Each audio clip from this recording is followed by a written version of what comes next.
बहू, बाजार जा रही हो? ठंडी का मौसम है, मेरे लिए 2 जोड़ी मोजे ले आना। एक दिन में 1 जोड़ी मोजा सूख नहीं पाता। बुढ़ापे का शरीर है बहू, बहुत जल्दी ठंड भी लग जाती है। और हाँ बहू, रोहन से बोलना गैस वाली दवा ख़त्म हो गई है, वो मंगवा देना। तुम्हें अगर रास्ते में कोई दवाई की दुकान मिले तो तुम ही ले आना, रोहन को क्यों परेशान करोगी?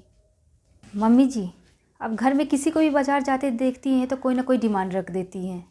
अभी पिछले साल ही तो मैंने आपके लिए 2 जोड़े मोजे मंगवाए थे, कहाँ गए वो मोजे? और अभी परसों ही तो आप गैस वाली दवाई खा रही थी, इतनी जल्दी ख़त्म हो गई।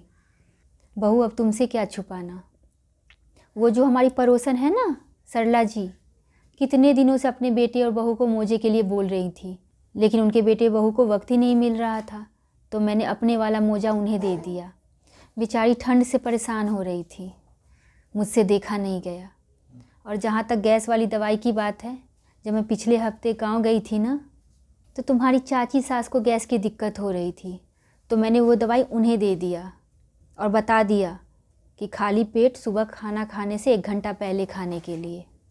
उन्होंने मुझसे पूछा कि आपको ये दवाई किसने बताई है, तब मैंने तुम्हारे बारे में बताया, तो तुम्हारी बड़ी तारीफ़ कर रही थी। मम्मी जी, आप भी हद करती हैं।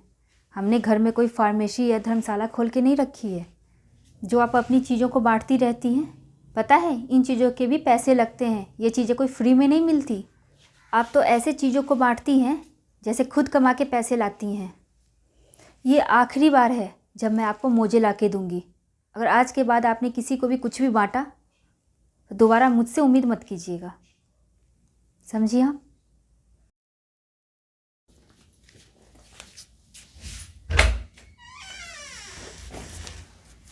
ठीक है।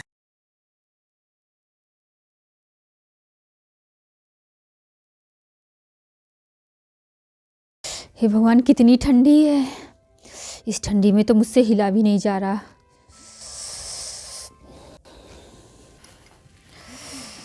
मम्मी जी, चाय। कितनी ठंडी बढ़ गई है। हाँ मम्मी जी, सर्दी तो 2 दिन से ज़्यादा ही बढ़ गई है और हवा भी चल रही है इतनी तेज। अब क्या करें? घर का सारा काम ख़त्म हुआ? हाँ मम्मी जी, सारा काम। क्या मम्मी, पूरे दिन टीवी देखते रहती हो, कोई और काम नहीं है क्या? आपको पता है बिजली का बिल कितना आता है? और ये राधिका कहाँ है, दिख नहीं रही? बेटा, घर में कोई था नहीं तो मैं टीवी देखने बैठ गई, और बहू लगता है बाजार गई है। बहुत देर हो गई, अभी तक आई नहीं है, पता नहीं क्यों। मम्मी जी, पूरी बात बताया कीजिए, आधी अधूरी बात बताकर घर में कलेश मत पैदा कीजिए। बहू, मैं तो बस बता रही थी कि आप ये क्यों नहीं बताई कि आपका सामान भी लेने गई थी मैं। कौन सा सामान? आपकी माँ आजकल त्याग की मूर्ति बनी फिरती हैं, कभी अपनी दवाई और कभी अपने मोजे दूसरे को दान करती रहती हैं, और फिर मुझे बाजार से लाने के लिए बोलती हैं। माँ, ये मैं क्या सुन रहा हूँ? आप इतनी लापरवाह कैसे हो सकती है? आप चीज़ों का ख्याल रखना भूल गई।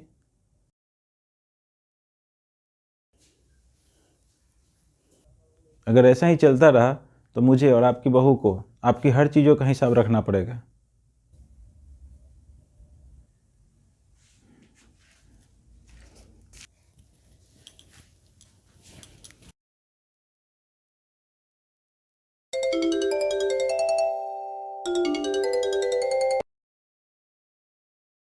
कैसी हो बहन? बहुत दिन हो गए तुमसे बात किए, सोचा तुम्हारा हाल चाल ले लूँ फ़ोन करके। अच्छी हूँ बहन, आप कैसी हैं? मैं अब बहुत अच्छी हूँ। अब अच्छी हैं मतलब? मेरे बेटे बहू ने मुझे गांव लाके छोड़ दिया बहन। जब मैं उनके साथ रहती थी तो बहुत घुटन महसूस करती थी। हर बात में बहू की जिग जिग और ताने से परेशान हो गई थी मैं बहन। लेकिन मैं जब से गांव आई हूँ तब से खुल के सांसें ले रही हूँ बहन। ना कोई रोक टोक करने वाला है और ना कोई लड़ाई करने वाला। आराम से 2 वक्त की रोटी बनाती हूँ, खुशी खुशी रहती हूँ। बुढ़ापे में अपने बच्चे भी साथ छोड़ देते हैं बहन। वहाँ मैं अपनों के बीच में रह के भी अकेली थी, आज गांव में अजनबियों के बीच में रह के भी बहुत खुश हूँ। चलो बहन, मुझे थोड़ा सा काम है, मैं तुमसे बाद में बात करती हूँ। ठीक है बहन, रखती हूँ।